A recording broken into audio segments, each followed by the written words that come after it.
Okay. Yeah, just throw it in there. Your device is connected. Okay, she needs to. Hey guys, we're live after over 10 minutes. Just wrapping up over here. But give us another minute. I have some technical difficulties. The Bluetooth. I didn't realize Bluetooth has a mind of its own, huh? That it does. That's why I had to turn it off. Okay. All right. Wow, what a day. Long day, eh? Yeah, because I'm leaving tomorrow, so today's a crazy day. Yeah, guys, we're doing this earlier. I kind of like it earlier in the week. But that's what we should have always done. Tuesday, Wednesday is the perfect day. I think Tuesday. Tuesday is like something I could commit to. Anyway, but let's get on with it. Welcome back, everybody. Oh, we're live. Yeah. Oh, okay. Welcome back, everybody. Thank you for joining us. Hopefully, you find our videos entertaining and informative. That's correct. So you flip the script again. Welcome to Pray Our YouTube channel and podcast. Welcome to Parshah at theBarber, like we like to say. That's right. PB&J. Remember why? Parshah the Barber. It's Parshah, Barbershop, and Jews. That's it. PB&J. Anyway, just want to say a few things. First of all, this Parshah is Parshas. Let's see if you remember. What Parshah is this week? No, the Lech Lecha was last week. Toldos, exactly. Lech Lecha was 3 weeks ago, but it is Toldos. Right. Eisav was last week. Okay, good. Keeping you on your toes. Just a few things. So, first of all, it's Rosh Chodesh. Tonight is Rosh Chodesh, right? Yes, exactly. It's a very, very special month, especially in the Chabad calendar. Especially special. There's many, many happy days, starting with Rosh Chodesh Kislev, which is the day that the Rebbe had a full recovery. The Rebbe was there was a stroke that the Rebbe suffered, and then on Rosh Chodesh Kislev is when we got the news that he's back, baby. Yeah, exactly. And tomorrow there will be happening. I just want to say, first of all, so I just heard in 10 minutes from now, officially, there's a family. It's 8:36, so 9 minutes from now. At 8:45, there's supposed to be people who have already landed, and they're going to the Ohel. Okay. To their family, there's like I think at least 75 members of family of people who've been kidnapped, who are captive right now. Take care, man. See you. They're coming to go to the Ohel, and then they're planning on going to the rally tomorrow in DC. I'm hoping to make it to DC tomorrow. I'm a bus driver, so I don't know. If anybody needs a ride, he's got the bus. Oh, I didn't say that. Where were you going with this bus driver? No, I have to find somebody to replace my run. Oh, I'd love to, but I'm flying out, so. Right. Oh, you also have to get your TLC first. Oh, I have my paratransit. Not TL. What? You have? Transit. Yeah, I have it. Oh, you need like a. Anyway, yeah, we're getting off topic.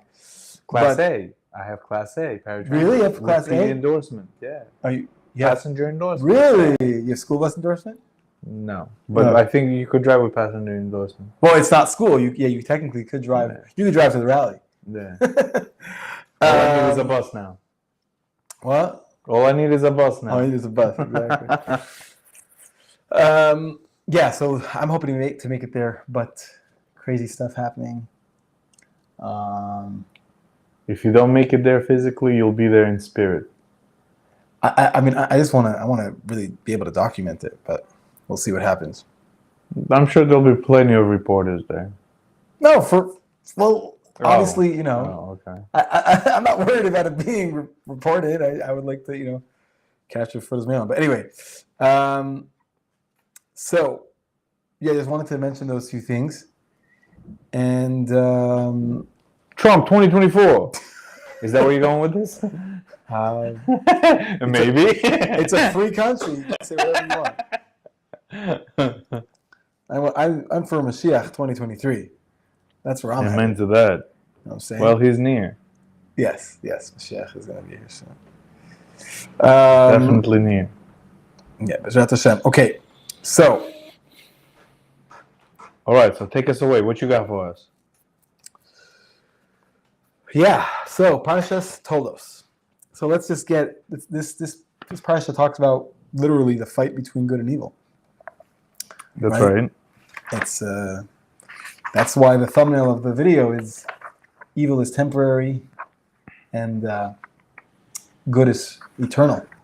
We're going to talk about why that is and how Eisav ended up actually having some pretty holy people coming from him. But right, because they came from the same mother. Yeah, we're going to talk about it. It's very very interesting stuff. And same father. Right. Yeah. Happens to be. Yeah. Okay, so let's just do a summary of the parsha. Right. So what happens? They don't have kids for like 20 years, and then they're like, "Hey, we didn't have kids for a while. Maybe we should pray." They prayed, and God listened.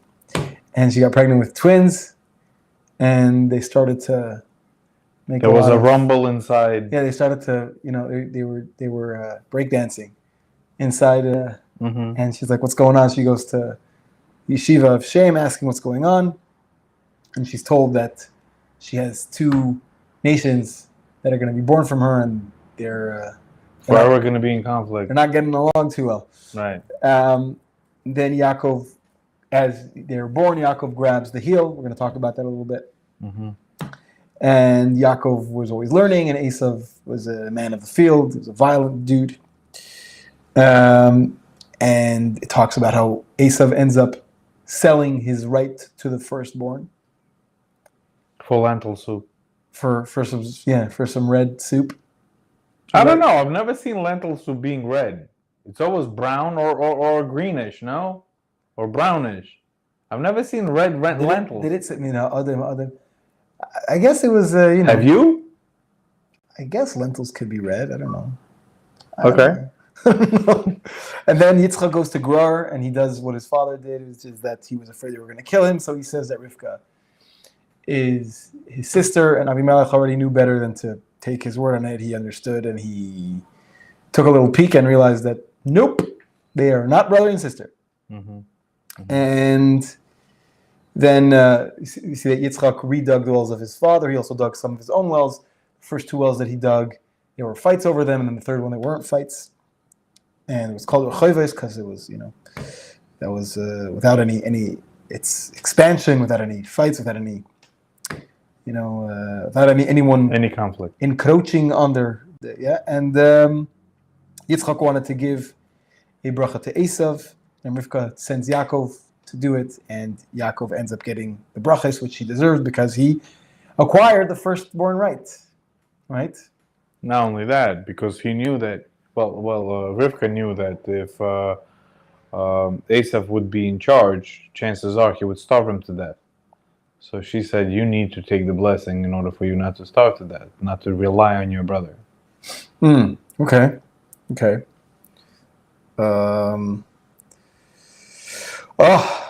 Mendy says a guten chodesh. A guten chodesh, Mendy. Yes, it should be just like we say, should be a month full of miracles, just like it was in those days. That's right, Rosh Chodesh Tov. This time, yeah.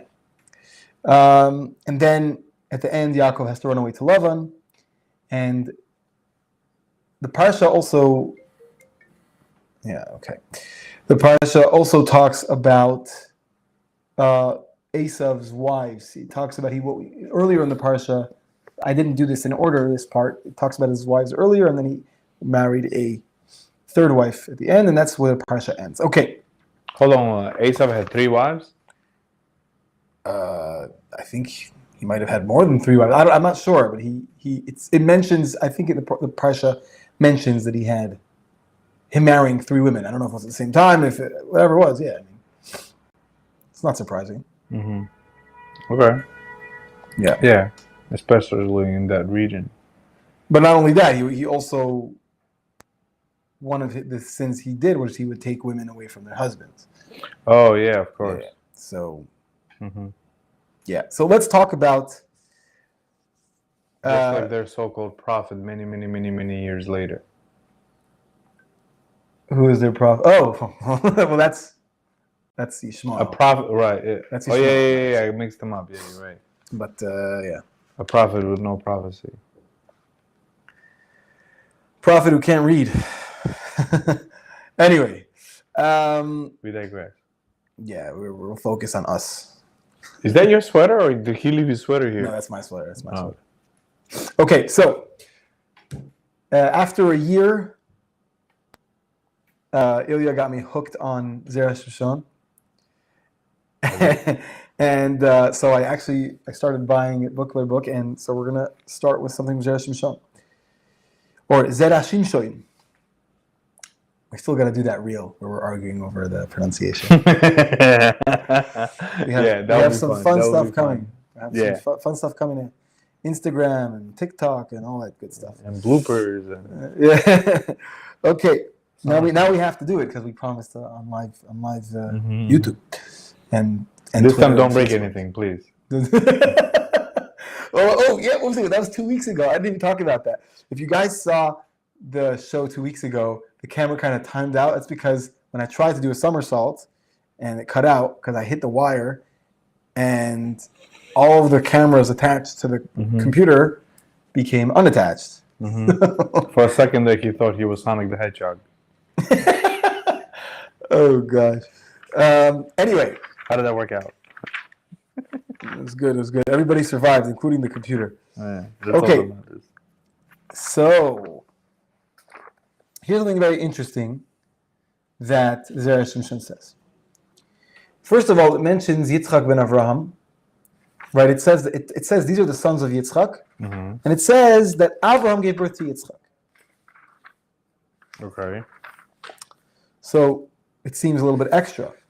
And also, the fact that Rivka went to ask to ask in the house of Hashem, by Shem what's going on is a little bit strange. Like, why is she wondering what's going on? She's a pregnant woman. Women that kids move around. She's curious about the birth pains. So the fact that it mentions Avram is because it's showing that just like Avram was holy, so too that she was also, her having children was all for holiness. But the question is, they had Eisav. And I'm saying this very much, I'm not going in as depth as Zeresh Rishon, because Zeresh Rishon was very, very deep. Extremely, extremely deep. So I kind of took out these parts. So when Yitzchak goes blind, he never recovers from that, right? He never recovers from blindness. At the point where he can't see, he doesn't recover. Okay. But him going blind means that his end is near, correct? Not necessarily. I don't know if that's what it means. What puzzles me is Yitzchak goes blind, but yet doesn't lose his Ruach HaKodesh. He could have told his son that his grandson was lost, but he never does. So Yaakov mourns for Yosef. You're going way ahead, brother. Yeah, I am going ahead. But I'm trying to put things together because it doesn't make sense. No, it's possible. What I'm saying saying for is, someone to be blind or to not see well, and for them to still have Ruach HaKodesh. That's not a... Right, but just last week we learned that the tzaddikim, they live full life, meaning just like Moshe Rabbeinu lived 120 years, on his birthday he passed away. So we learned that tzaddikim, live a full life because they're tzaddikim. And also, not only do they live a full life, they live a life where they're fully healthy to the end. But we see a perfect example. Yitzchak doesn't. Yitzchak loses his sight. There's a reason on why he loses his sight. But the fact that his last days alive, he was blind. But he never lost his Ruach HaKodesh, which means he was never sad. He was never upset. So he never lost emunah. You understand what I mean? So you're saying basically like this was like something special about Yitzchak, despite whatever. Right, despite whatever challenges he had or whatever happened to him in this world, he basically that blindness rectified whatever sin he had done and he rectified it in this world. He didn't have to go through the rectification in the next world. Because it was here Ruach HaKodesh is that because you're not really Ruach HaKodesh is something that you can't have if you're sad, if you're Correct, right. Yeah. Very cool, yeah. So anyway, so the question here is, they had Eisav, right? So kind of putting these two things together, and again, it's not the full thing. You would have to. I would encourage you to learn Zerah Shem in depth, but basically what it's saying is because Rivka knew about this rule, a very interesting rule, that people who were holy people, holy women, they were not part of the curse that Chava had of having a painful pregnancy.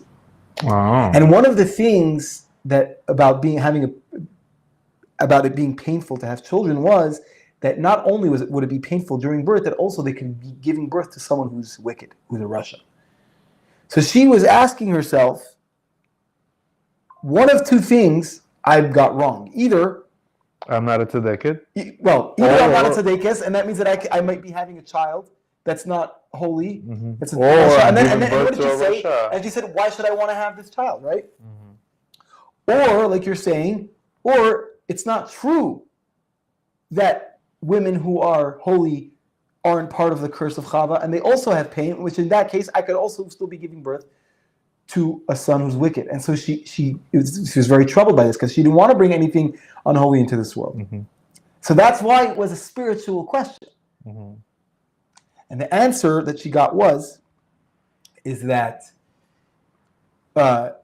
she's saying that even though you're going to give birth to Eisav, really it's all for Kedusha. Why? Because ever since the sin of the Eitz Hadas, this world has had impurity and unholiness and even evil.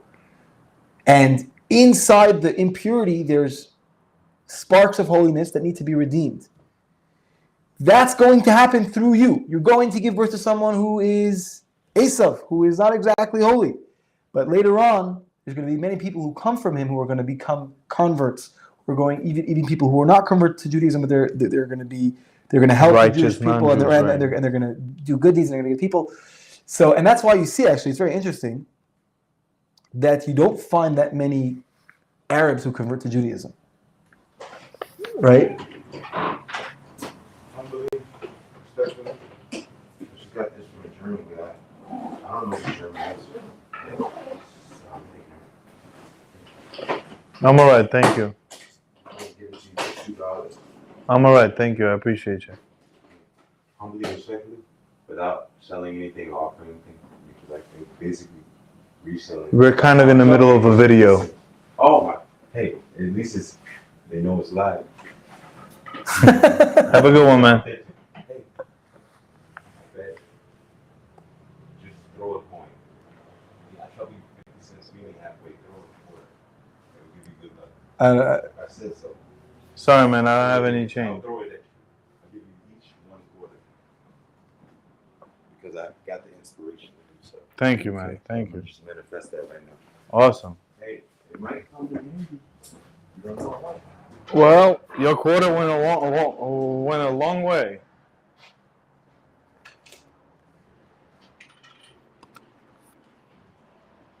Okay.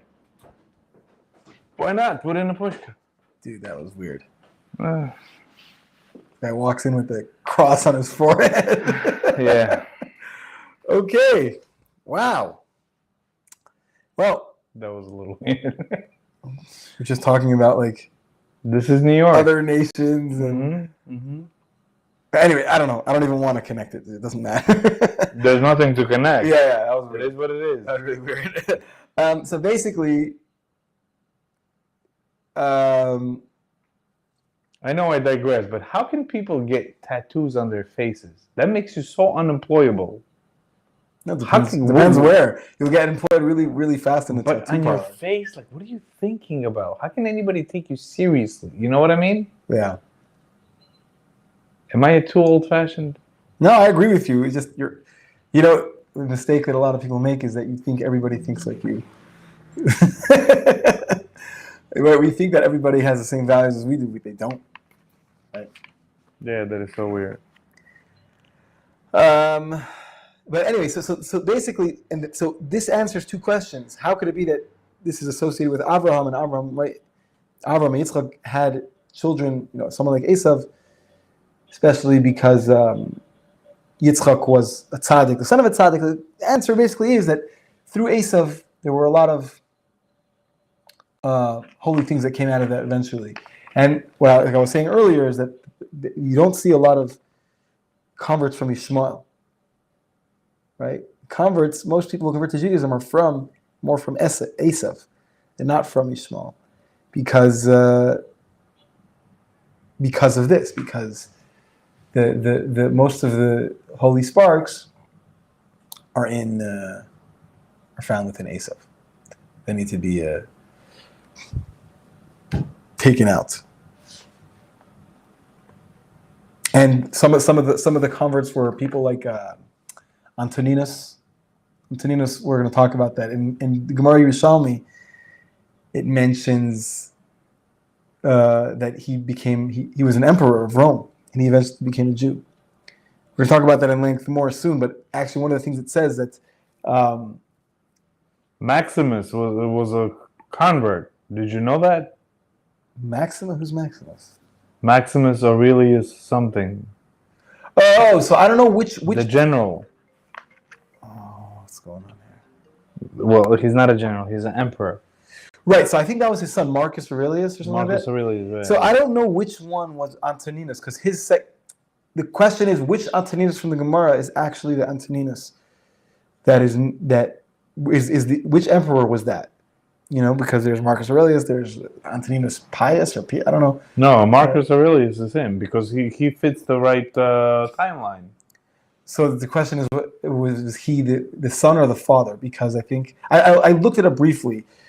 One of them was very kind to the Jewish people, and one of them I think wasn't. So, yeah, one of them was very. So the one who, most of them were not, but the one who was kind was this. He was. So it's funny because the Parshah says, and Rashi says that Shnei Goyim, two big nations, very Goyim, but it's spelled Geim, which means like great and mighty, or proud, you could say. So who is that? And it says it's talking about Rabbi Yehuda Hanassi and Antoninus. They were both in the same timeline. Rabbi Yehuda Hanassi was the leader of the Jewish people at the time, and Antoninus was the emperor of Rome.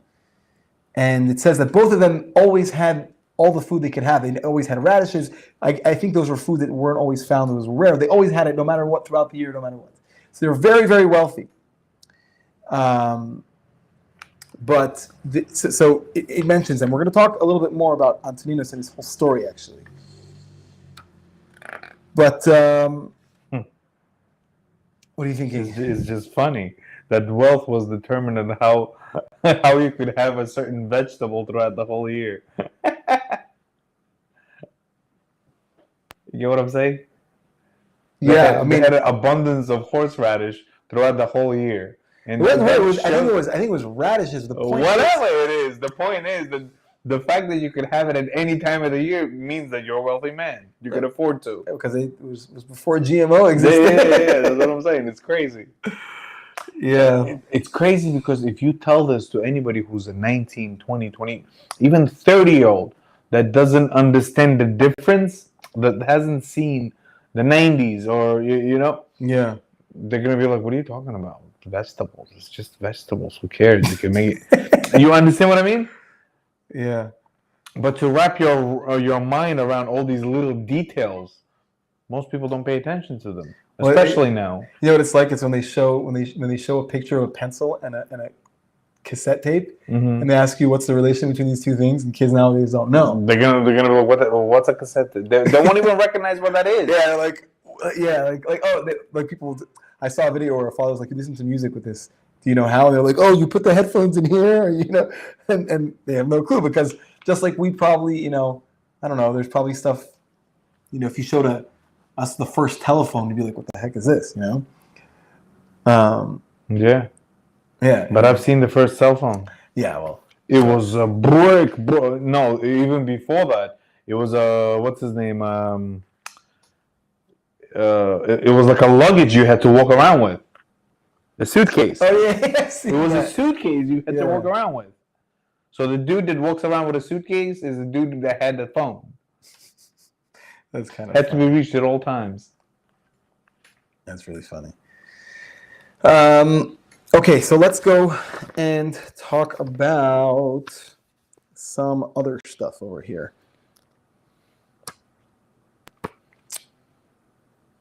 So it says that we mentioned that they davened, but what does it say when Hashem answers them? It says, Vayi aser loi.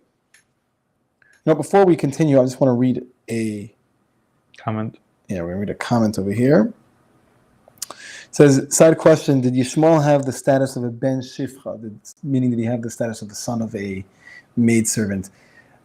If I understand correctly, Mendy, you're asking this because it says later on that Abraham gave certain things to the Bnei HaShvachis, right? He gave him gifts and sent them on their way. So is Yishmael part of that? I imagine that's why you're asking, and I think so. No. Well, one second, Yishmael was sent away much earlier. Right, with his mother. Right. But by the way, I read something incredible, and I actually didn't know if I was going to get to this, but now that we're mentioning it, it's actually really, really, it's an incredible thing how it says that Avraham visited Yishmael twice. He tried to visit him twice. Avraham for what? To check up on his son. Avraham visited Yishmael twice. The first time he came, and he asked the lady who was there, who happened to be Yishmael's wife. It's interesting. It says that he swore to Sarah that he wouldn't get off the camel to where Yishmael is, which again, it's very, very interesting stuff. And he goes and he sees Yishmael's wife there, and he asks, "Where's Yishmael?" So she said he went to do, I forgot what she said he had to do, some in the fields or whatever it was. And he asked her if she could give him something to eat or drink, and she said there's nothing. And so he said, "Tell Yishmael that there was I think he said maybe an old man came here or someone was here, and he said that the threshold of the house is not good or something like that." And it was basically a hint to say that you're married the wrong woman. I mean, she's not hospitable. But he didn't want to say it to her, so he said it and Yishmael was able to understand. The foundation is no good. Something like that, yeah. Uh-huh. The threshold means you come inside, but yeah, the woman is very much associated with the house. She's the Akeres Abayis. And then I think it happened the second time, and there was a different woman, and this time I think she responded differently, and he Avram sent him a different message. And this is kind of like showing that Avraham didn't forget about his son, and Yishmael, it ends up, at the end of his days, he did teshuvah. It says at the end of his days, Yishmael, he came back to God. And you can make the connection that because he knew that he saw that his father loved him, his father came to look after him, even though he didn't have a lot of connection, but he worried about him, and he said, he worried about that he should be married to a good woman. Back. And that's in I forgot. I wish I didn't write this down. I was thinking we'll leave it for next year because there's so much in the Parsha. But now that we're mentioning it, he says that this is a really big lesson. That even if a child goes off the way, a lot of parents they'll disown their kid, and you never should do that, no matter what. Even if for whatever reason you're estranged or whatever it is, show them love in whatever way you can. And it's always gotta shine light where there's darkness. That's the only way to get rid of darkness. Right, but I'm saying as far as the approach of how to deal with a wayward child, so to speak, you gotta show them love no matter what. You got unconditional. And I first time I heard the story, I thought it was incredible. You ever heard of this before? I thought it was a really, really incredible little tidbit. Anyway. So we go back and it says that Hashem listens to them. But it's Yitzchak who brings Esav's mother back to Yaakov, to Abraham. Yitzchak brought Keturah back? I didn't know. So after Sarah passed away,